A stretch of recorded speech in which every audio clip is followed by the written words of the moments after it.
C'est dorénavant le nouveau rituel quotidien de Hervé Raar-Milintre, jeune père de famille qui n'a même pas 30 ans. Il n'est pas un professionnel de santé, mais taximan. Mais comme s'il en était un, il enfile son équipement de protection individuelle et juste après, il commence à désinfecter sa voiture.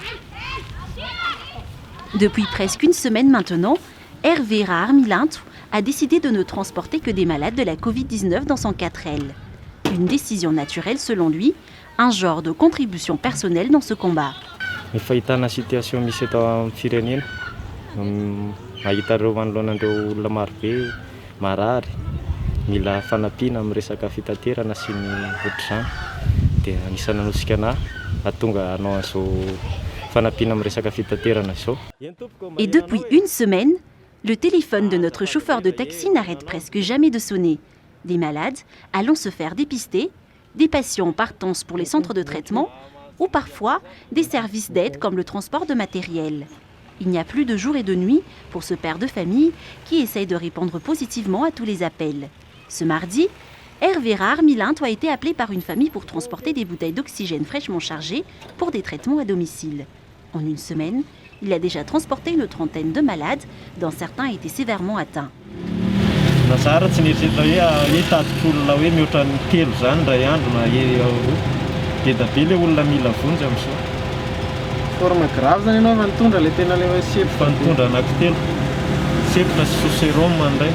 Indray soserom dia indray sepotra fa babena dia indray izaho mihitsy mibata tamin'izao. Sisy olona mibata ny fianakaviana fa niala satria samy manan-janaka kely aho. Ianao zany tsy maintsy mandray andraikitra satria efa nanombotra ny lehibe eo izay ilay ilaina ny fanampiana. Fa soran'Andriamanitra aloha zao 5 jours après, tsy haiko 4 jours zany zay tao aoriana zay hatramin'izao mbola tsy maheno sinina mivatako mihitsy. Mais si cela le touche, Hervé Raar-Milintre n'a pas le temps d'avoir peur. En plus des équipements de protection individuelle et des infections quotidiennes, il a aussi spécialement aménagé sa voiture pour éviter toute contamination. Une séparation en plastique est placée entre les sièges passagers et celui du chauffeur. Le gel désinfectant n'est non plus jamais loin. Le plus dur pour ce père de famille, c'est surtout l'inquiétude de ses proches et de devoir éviter son enfant pour prévenir tout risque de contamination. Tamin'ny voalohany zany ankoatra ny tsy niny ihany fa rehefa nitoka-monina taty aoriana efatrandro zay tokana efitra dia nanontany ny reniny mihitsy hono ny zanako hoe dada ve voan'ny Covid ry neny? Dia neny mamaly hoe tsy voan'ny Covid izy fa tandrana mba tsy ho voa dia mba ilana famindrana amintsika fa mitondra olona marary voan'ny Covid izy a. Nanaiky ilay zanako dia fa dia manjanako aloha tsoriko fa vao isako misy zavatra kely na tsy mahihinam-bary fotsiny dia efa matahotra ny madama rehefa hoe misy ambom-bary tsy hanina na ohatr'izany izy mety mahita eo ihany dia neny hoe ahoana salama tsara ve dady? Manontany foana fa za miezaka foana hoe miaro vatana sy miaro rehefa dia manjanako amin'ny fifamindrana aretina dia mampahery anazy koa moa koa izy mampahery anazy. Et ce n'est pas le moment de flancher pour Hervé, car les appels sont incessants. Cette fois, c'est une famille de 3 personnes qui vont se faire traiter en milieu hospitalier qui sont ses clients. Ces clients ont découvert Hervé sur les réseaux sociaux. Un taxi particulier où la prise en charge ferait croire à une ambulance ne peut que satisfaire. Tomobile tena hitanao zany hoe ara-pahasalamana tsara zany satria voajanona tsara daholo le zavatra misy eo anatiny.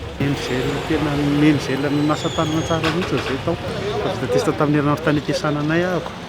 Dia rehefa vita testa tany dia ato mitsabonaro dia mazava ho azy a fa ireo vady aman-janako tsy afa-misaraka amiko dia tsy maintsy mandalo izay telo mianaka zany mitsabo tena.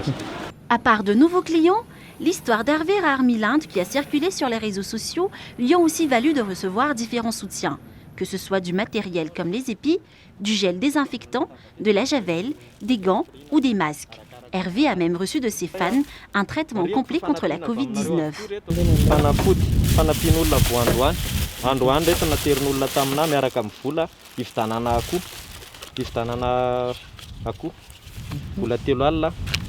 Fanafody complet naterin'olona tsara sitrapo nalefa ny nameny anahy nateriny maraina teo mba ho traiteko. Fanafody na Covid. Baume fosa, Edien anankiroa, vitamine C, Doliprane, azithromycine ary manebesisy. Pour lui, il n'est pas non plus question de profiter de la situation. Maro be ireo olona hoe mety anararoatra be satria olona marary.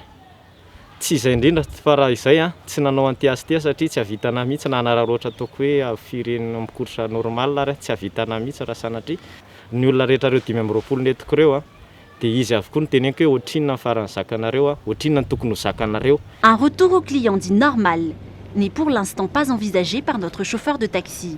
Du moins, tant que des malades auront besoin de ses services. Et des malades, ce n'est pas ce qui manque en ce moment. Un nouveau client ou patient l'attend déjà pour une autre course. Isika tanora mihitsy ny mila mandray andraikitra manentana ampiaramonina amintsika mba samy hanao kasibosy sy samy hifanampy amin'ny resaka fanentanana amin'ny resaka kasibosy satria misy olona na iza manana olona marefa avokoa tsika. Marefa avokoa ny manodidina antsika dia tsika mila mifanampy. Anisan'ny fanampiana lehibe ataonao ampiaramonina aminao ny fanaovanao kasibosy. Ajoa le fepetra. Janona ao an-trano fa aza mirenireny eraky ny tanàna intsony.